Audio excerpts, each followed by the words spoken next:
The book by H.P. Lovecraft. My memories are very confused. There is even much doubt as to where they begin.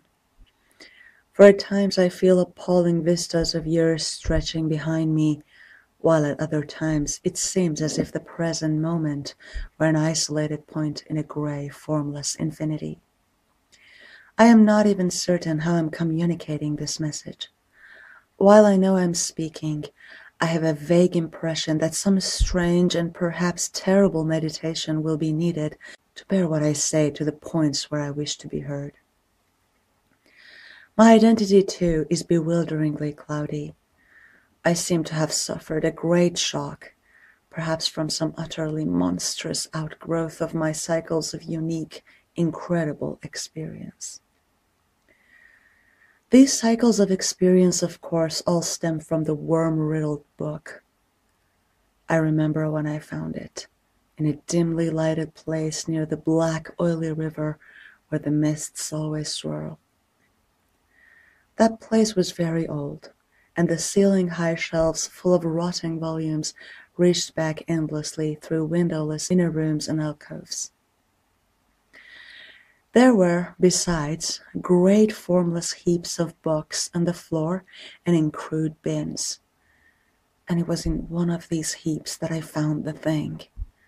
I never learned its title, for the early pages were missing, but it fell open towards the end and gave me a glimpse of something which sent my senses reeling. There was a formula, a sort of list of things to say and do, which I recognized as something black and forbidden, something which I had read of before in furtive paragraphs of mixed abhorrence and fascination penned by those strange ancient delvers into the universe's guarded secrets whose decaying texts I loved to absorb. It was a key, a guide, to certain gateways and transitions of which mystics have dreamed and whispered since the race was young, and which led to freedoms and discoveries beyond the 3 dimensions and realms of life and matter that we know. Not for centuries had any man recalled its vital substance or known where to find it, but this book was very old indeed. No printing press, but the hand of some half-crazed monk had traced these ominous Latin phrases in uncials of awesome antiquity. I remember how the old man leered and tittered, and made a curious sign with his hand when I bore it away. He had refused to take pay for it, and only long afterwards did I guess why. As I hurried home through those narrow, winding, mist-cloaked waterfront streets, I had a frightful impression of being stealthily followed by softly padding feet. The century tottering houses on both sides seemed alive with a fresh and morbid malignity, as if some hitherto closed channel of evil understanding had abruptly been opened. I felt that those walls and overhanging gables of mildewed brick and fungoid plaster and timber, with eye-like diamond-paned windows that leered, could hardly desist from advancing and crushing me. Yet I had read only the least fragment of that blasphemous rune before closing the book and bringing it away. I remember how I read the book at last, white-faced and locked in the attic room that I had long devoted to strange searchings. The great house was very still, for I had not gone up till after midnight. I think I had a family then, though the details are very uncertain, and I know there were many servants. Just what the year was, I cannot say, for since then I have known many ages and dimensions, and have had all my notions of time dissolved and refashioned. It was by the light of candles that I read.